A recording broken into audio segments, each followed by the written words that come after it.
I knew everything was about to go sideways when my email notification chimed at 4:47 p.m. on a Friday. You know that sound usually means someone's asking about the weekend maintenance schedule or wondering why they can't access their files after clicking on another suspicious link. But this wasn't about password resets or phishing attempts. This was a digital hand grenade with the pin pulled, accidentally delivered to my inbox by a 24-year-old named Ryan Pierce, who thinks cybersecurity is something you can learn from YouTube tutorials. I'm Jason Walsh. I'm 48 years old, been the senior IT security analyst at Cyberflow Technologies here in Austin for 15 years. I built this company's entire security infrastructure from the ground up. While these kids were still figuring out which end of a computer mouse to hold, I was writing the code that keeps their paychecks from getting stolen by hackers in Romania. So there I was, staring at my second monitor, the one with 3 coffee ring stains because I actually use it for work instead of checking social media, reading a forwarded email chain that was supposed to go to Kevin Brooks, my manager. Kevin's 31, wears designer sneakers to work, and has the kind of smile that makes you want to check your wallet afterward. He's been trying to push me toward early retirement since he got hired 8 months ago, probably because I ask inconvenient questions like, "Is this secure? And do you want our client data ending up on the dark web?" The email from Ryan read, "Kevin, draft presentation is ready. We're going to roast the old guard at the holiday party. Slide deck attached. The inefficiency of legacy employees." It frames him as the bottleneck for our Q4 security upgrade delays. VP Anderson will be there, right? This should seal the deal. He won't see it coming until we're shaking hands with our new budget allocations. My stomach dropped like an elevator with cut cables. The old guard. That's what they called me now. Not Jason, the guy who prevented 3 major data breaches last year. Not the analyst who saved the company $2.3 million in potential lawsuit damages. Just the old guard. I clicked the attachment. Ryan, genius that he is, had set the permissions to anyone with link because apparently 2-factor authentication is too much work for his streamlined workflow. The presentation was a masterpiece of creative writing. Beautiful in a sick, twisted way. They had charts showing my resistance to modern security protocols. They had graphs depicting my outdated methodology blocking critical AI-driven solutions. They accused me of hoarding system access while stonewalling innovative approaches from next-generation security professionals, meaning Ryan and his college buddies. They weren't just planning to fire me. They were going to publicly humiliate me at the company holiday party next Friday, in front of Lance Anderson, our new VP of Operations, who has a reputation for cutting dead weight with surgical precision. I sat there as the office emptied around me. Kevin, Ryan, and Stephanie Clark from HR were by the elevators, laughing about something. Kevin was checking his Apple Watch every 30 seconds like he was timing a bomb. They looked so pleased with themselves, like hunters who'd successfully cornered a deer. What they didn't realize is that they'd cornered a grizzly bear with 15 years of system access and a very long memory. I didn't slam my fist on the desk or march over there to confront them. I took a sip of my lukewarm coffee and felt that familiar cold calm wash over me. This is the part where most people start making frantic phone calls or updating their resumes. Not me. I learned a long time ago that in corporate America, panic is just fuel for the machine that destroys you. I downloaded their slide deck and took a screenshot of the email thread. Then I pulled the metadata to confirm Ryan created it during company time, probably while he should have been reviewing the security protocols I'd assigned him 3 weeks ago. They wanted to frame me for blocking security improvements. That's rich. That's like accusing a fish of being too wet. They forgot one tiny detail. I built the access logs they were planning to manipulate. I wrote the monitoring systems that track every keystroke, every permission change, every time someone even looks sideways at a sensitive server. I glanced at the clock, 5:02 p.m. The elevators dinged, carrying the 3 conspirators down to whatever trendy bar they frequent. I was alone in the office with just the hum of the server room and the gentle buzz of fluorescent lights. "All right, boys," I said to the empty room. "You want a show? I'll give you a show." I opened my terminal. That honest black screen with the blinking cursor that never lies, never flatters, just executes commands. I typed in my admin credentials. Time to go hunting. They wanted to expose my history. Fine. But first, I was going to take a detailed look at theirs, and unlike them, I wouldn't need to fabricate anything. The truth buried in corporate servers is nastier than any fiction they could invent. See, about 6 months ago, I'd quietly deployed a beta version of a monitoring system I'd been developing. I called it Watchtower, a network analysis tool that runs in the background, silently recording not just what happens on our systems, but when, where, and from which devices. It wasn't officially launched yet, wasn't in any release notes. It was my side project, running like a digital ghost in our network infrastructure, collecting data for the day I might need it. That day had arrived. Monday morning arrived like a tax audit, inevitable and unwelcome. I walked into the office wearing my standard uniform, khakis, button-down shirt, and the expression of someone thinking about server configurations. The office buzzed with that manic holiday energy that makes me want to work from home permanently. There was tinsel wrapped around the coffee machine. Someone had put reindeer antlers on the printer. And huddled in the glass-walled conference room was the conspiracy crew, Kevin, Ryan, and Stephanie, pointing at whiteboards and looking very pleased with themselves. When I walked past, their laughter stopped like someone had hit a mute button. Kevin gave me a little wave, the kind you give to someone you're planning to bury. "Morning, Jason," he called out. "Excited for the party Friday?" "Can't wait," I replied without breaking stride. "I'm hoping the open bar has something strong enough to erase the memory of Q4.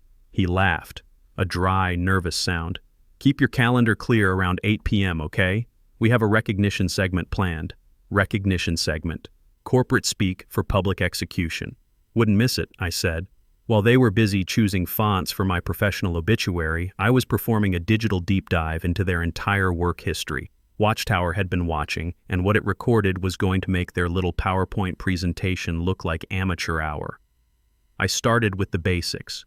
System access logs from the past 3 months. I wanted to see exactly when and how they'd been accessing the files they claimed I'd mishandled. What I found was better than I'd hoped.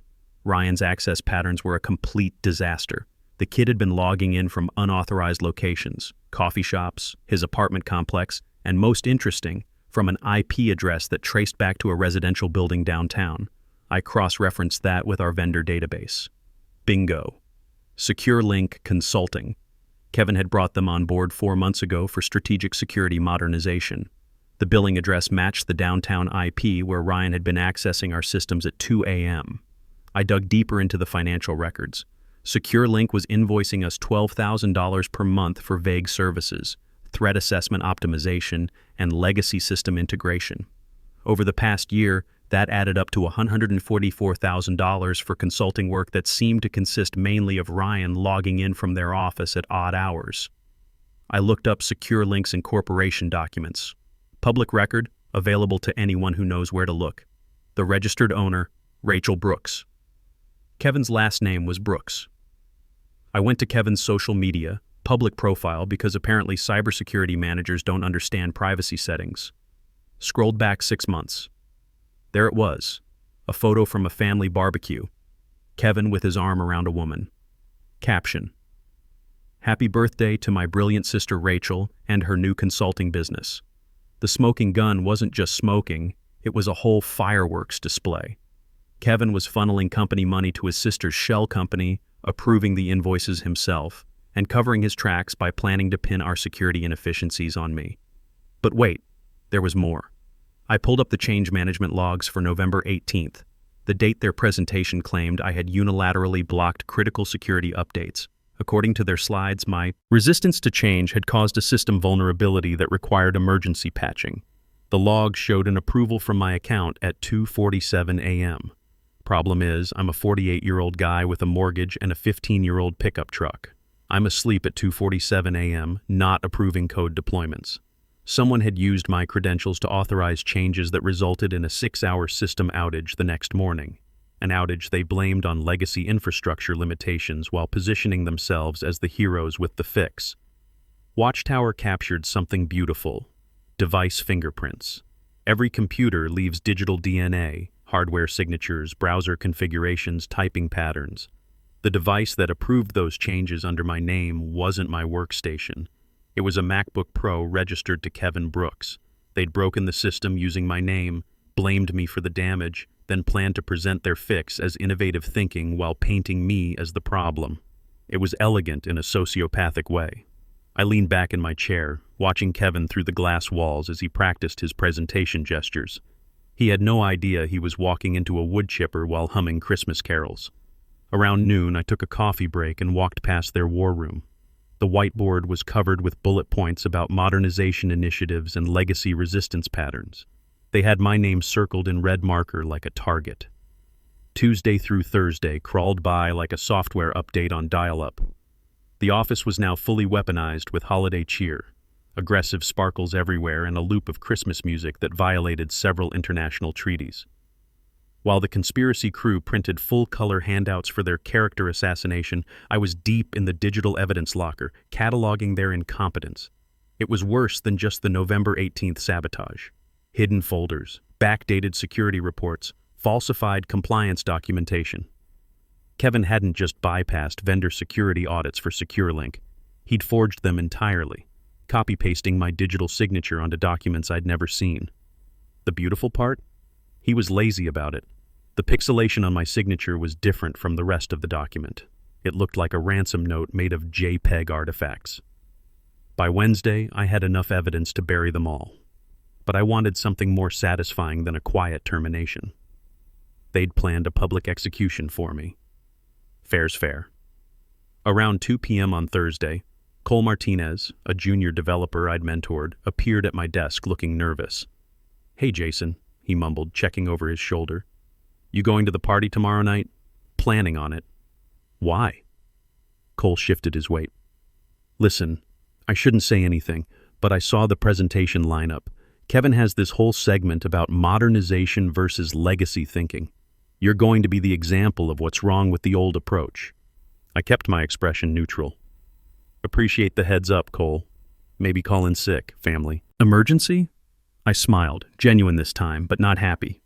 "Don't worry about me, kid. I'll be fine." Thursday evening, I stayed late to set the trap. I wrote a script, simple, elegant, and absolutely devastating. It monitored the presentation system, looking for specific keywords from their slide deck. Jason Walsh, legacy inefficiency, security bottleneck, outdated methodology.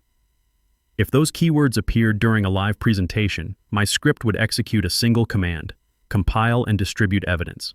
It wouldn't just crash their PowerPoint, that's petty. My script would compile everything: the forged signatures, the shell company invoices, Ryan's unauthorized access logs, Kevin's device fingerprints, the November 18th sabotage evidence, and instantly email it to 4 recipients: General Counsel, HR Director, External Auditors, and Lance Anderson. Subject line: Automated Security Alert. Internal Fraud Detected. Level 1 Severity. I tested it in a sandbox environment. Worked perfectly. It was a digital landmine. All they had to do was walk into that room and start their presentation. Friday arrived with the grim inevitability of a root canal. The office vibrated with Mariah Carey at volumes that made my coffee ripple. Kevin was wearing a velvet blazer that looked like it was stolen from a 1970s game show host. Ryan had on a sweater that said "Coding is my cardio." Stephanie wore reindeer antlers that bobbed when she walked. I spent the day doing absolutely nothing productive. Moved my mouse occasionally to keep my status active, but mostly stared at my screen, visualizing the code I'd planted sleeping in the presentation server's root directory like a digital time bomb. At 4:30 p.m., people started leaving to get ready for the party at the downtown hotel. The company was bleeding money laying off support staff, but sure, let's spend 50 grand on shrimp cocktails and an ice sculpture. I packed my things methodically: my framed photo of my restored '67 Mustang, my lucky coffee mug, my backup reading glasses. It felt like clearing out a desk for the last time. In a way, it was. Monday morning, everything would be different. I drove home in silence, stopped at the liquor store, and bought a bottle of good bourbon. Not the usual Friday night stuff, but the celebration whiskey. Woodford Reserve, the kind you save for special occasions. My apartment was quiet. I fed my ancient tabby cat Diesel, changed into comfortable clothes, and set up my command center at the kitchen table. Laptop open, VPN connected, dual monitors running. Left monitor, internal Slack channels that would light up the moment things went sideways. Right monitor, terminal window with a live connection to the server logs. I poured 2 fingers of bourbon. Dark amber, smelled like oak and victory. The clock read 7:45 p.m. The party was starting. Slack lit up with selfies and cocktail photos. Kevin posted a picture of the stage with the caption, "Big night ahead, time to embrace the future and learn from the past." Innovation. Learn from the past. Careful what you wish for, Kevin. The hotel ballroom would be filling up now. Round tables with white tablecloths, dim lighting, the smell of expensive perfume and cheap ambition. Lance Anderson would be sitting at the center table, flanked by other executives. Kevin would be backstage, adjusting his mic, sweating in that velvet blazer despite the air conditioning. 8:14 p.m. Terminal showed. File open. Q4. Security modernization, so final V3. PPTX. Here we go. I leaned forward. My house was silent except for diesel purring and the refrigerator humming. It felt like the moment before lightning strikes when the air gets electric and every hair on your arm stands up. Terminal, slide advance, 1, 2, 3. Kevin was going through his intro slides, warming up the crowd with jokes about holiday office parties and year-end reviews. Terminal, slide, 4, 5, getting warmer. He'd be talking about innovation now, about the need for fresh thinking in cybersecurity. Terminal, slide 6, current security challenges, almost there. Terminal, system detected keywords, legacy systems and personnel. Jason Walsh, security analyst. Bottleneck identification. The words on my screen turned from green to red. Trigger condition met. Executing security protocol. It happened faster than a heartbeat. The script grabbed my evidence package, 2.3 GB of compressed fraud documentation, and fired it like a guided missile to all 4 targets. Compiling attachments, secure link invoices, forged compliance documents, unauthorized access logs, device fingerprint analysis, financial transaction records. Email sent to legal@cyberflow, HR director at cyberflow, external audit at cyberflow, L. Anderson at cyberflow, recipients confirmed, delivery successful. But I wasn't finished. Part 2 of my script kicked in. Display override. On my server logs, I watched the PowerPoint freeze mid-presentation. Kevin would be clicking his remote frantically. Nothing happening. He'd look back at the screen, chuckle nervously. Technical difficulties, folks. You know how it is with legacy systems.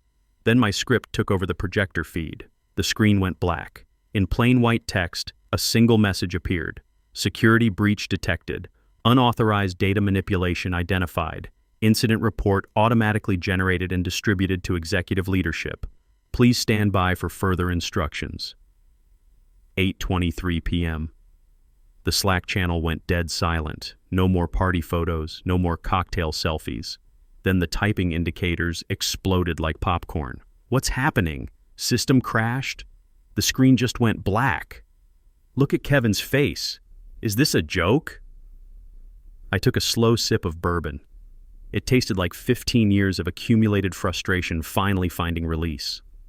On the server logs, frantic activity. User Kevin attempting forced application closure. Access denied. Admin lockout in effect. He was mashing buttons, trying to reboot the server, trying to kill my message. But a level 1 security alert locks down everything until cleared by C-level authorization. Standard protocol I'd written into the system 3 years ago. Somewhere in that hotel ballroom, phones were buzzing. Lance Anderson's phone, general counsel's phone, HR director's phone, the external auditors who were attending as guests. Email receipt confirmations started popping up. Opened by L. Anderson at Cyberflow at 8:24 p.m. Opened by Legal at Cyberflow at 8:24 p.m.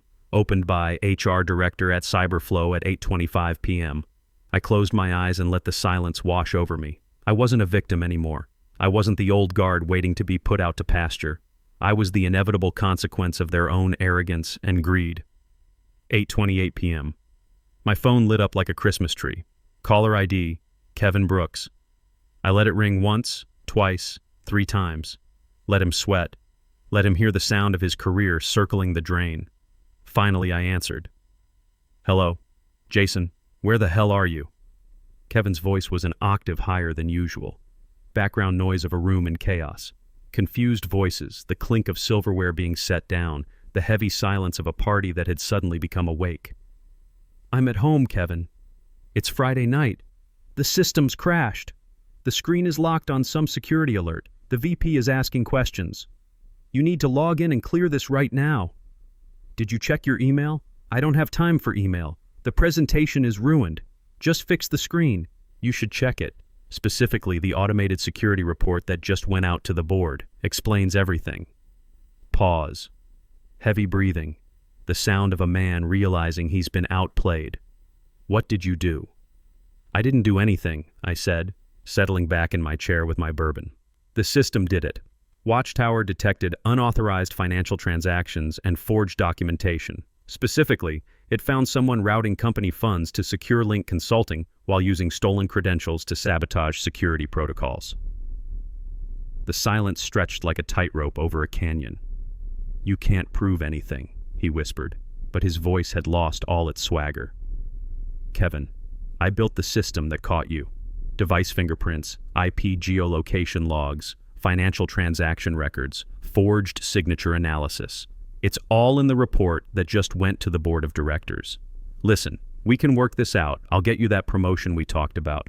Just kill the alert and we'll forget this whole thing happened." "Too late," I said, taking another sip. "When fraud exceeds $100,000, it triggers automatic external reporting. The external auditors got copies. I can't stop it. You can't stop it. Lance Anderson can't stop it. It's federal now. You destroyed my life." "No," I said, reaching for the end call button. "You tried to frame the guy who built the digital prison. You just locked yourself in." I hung up and turned off my phone. Kevin called back 4 more times. I let them all go to voicemail. The weekend passed in a blur of news updates through the company's Slack channels. By Saturday morning, IT security had seized Kevin's workstation. By Sunday, Ryan and Stephanie were suspended pending investigation. The hotel was probably still trying to figure out what happened to their AV system. Monday morning felt like walking into a library after a tornado. The structure was intact, but everything inside had been reorganized by forces beyond human control. The holiday decorations looked like crime scene tape. Kevin's office was empty, his belongings boxed and sitting by the security desk. People looked at me differently now. Not with the casual dismissal of the old guard, but with something approaching respect. Or maybe caution. I'd become the guy you don't cross because he'll dismantle your entire existence with a few lines of code. At 9 a.m. sharp, my computer chimed with a calendar invite. Lance Anderson, immediate meeting required. I grabbed my coffee, black, no sugar, and walked to the VP's office. Lance Anderson was a tall man with silver hair and the kind of eyes that had seen enough corporate disasters to fill a forensics textbook. He was reading a printed stack of papers. My papers, the evidence package that had destroyed 3 careers in one evening. "Sit down, Jason." His voice was gravelly, measured. "Close the door." I sat and waited. "I spent the weekend with our general counsel and external auditors reviewing your automated security report," he said, tapping the stack. "This is thorough work, comprehensive." I nodded but didn't say anything. "Kevin Brooks has been terminated for cause. The FBI is reviewing criminal charges for wire fraud and embezzlement. Ryan Pierce is suspended pending determination of his level of involvement. Stephanie Clark is being investigated for her role in falsifying HR documentation." "I see." Anderson leaned back, taking off his reading glasses. "They tried to paint you as obsolete. Said you were blocking progress, holding back innovation. But looking at this evidence, you were the only thing standing between this company and a complete security meltdown." He slid a folder across the desk.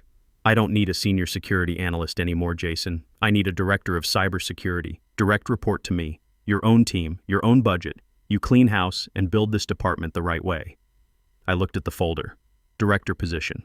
Corner office. Salary that would pay off my mortgage and fund my Mustang restoration project for the next decade. "One condition," I said. Anderson raised an eyebrow.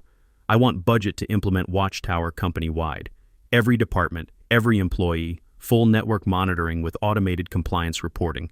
No more shell companies, no more forged signatures, no more midnight approvals from coffee shops." He smiled, the first genuine expression I'd seen from him. "Done. When can you start?" "I already started. Watchtower's been running for 6 months. I just need to make it official." We shook hands. Solid grip. Honest handshake. Walking back through the office, I stopped by Cole Martinez's desk. The kid who'd warned me about the presentation was hunched over his monitor, looking nervous. "Cole," I said, "good work on the Q3 security patches. Clean code, solid documentation." He looked up, surprised. "Thanks, Jason. I heard about the promotion. Congratulations." "Thanks. You interested in joining my new team? I'm going to need someone who understands both legacy systems and modern protocols." His face lit up. "Seriously?" "Seriously. But fair warning, We're going to be the guys who make sure this never happens again. That means we'll be the most hated department in the company. Sounds perfect, he grinned. The investigation wrapped up over the next month. Kevin pled guilty to federal wire fraud charges and got 18 months in minimum security. SecureLink Consulting was dissolved. Rachel Brooks cooperated with authorities and received probation. Ryan found work at a startup that folded before his first paycheck cleared. But I kept one piece of evidence for myself. Buried in Watchtower's technical logs was an audio capture from Kevin's workstation during one of his late-night authorization sessions. 30 seconds of scratchy but clear conversation. "Don't worry, babe. Once we get rid of the old dinosaur, my budget's going to triple. We can finally take that European vacation." "You're so bad, Kevin. I'm the future, Stephanie. He's just legacy code waiting to be deleted. I listened to it once, then deleted the file." Some victories don't need trophies. 3 months later, I'm sitting in my new corner office, watching the Austin skyline through actual windows instead of fluorescent-lit cubicle walls. My team has grown to 8 people, experienced professionals who understand that security isn't about being trendy, it's about being thorough. Watchtower is now mandatory across all departments. Every transaction monitored, every approval verified, every login tracked. The company's security posture went from hope for the best to trust but verify everything. The best part? Last week, our external auditors called our system industry-leading and recommended it as a case study for other companies. That's my legacy code for you, still running, still protecting, still proving that experience beats arrogance every single time. Kevin wanted to teach everyone about the future of cybersecurity. Mission accomplished. The future is knowing that the guy who built your digital world is watching, and he doesn't forget, and he definitely doesn't forgive fraud. Welcome to my house. Hope you learned something useful during your stay.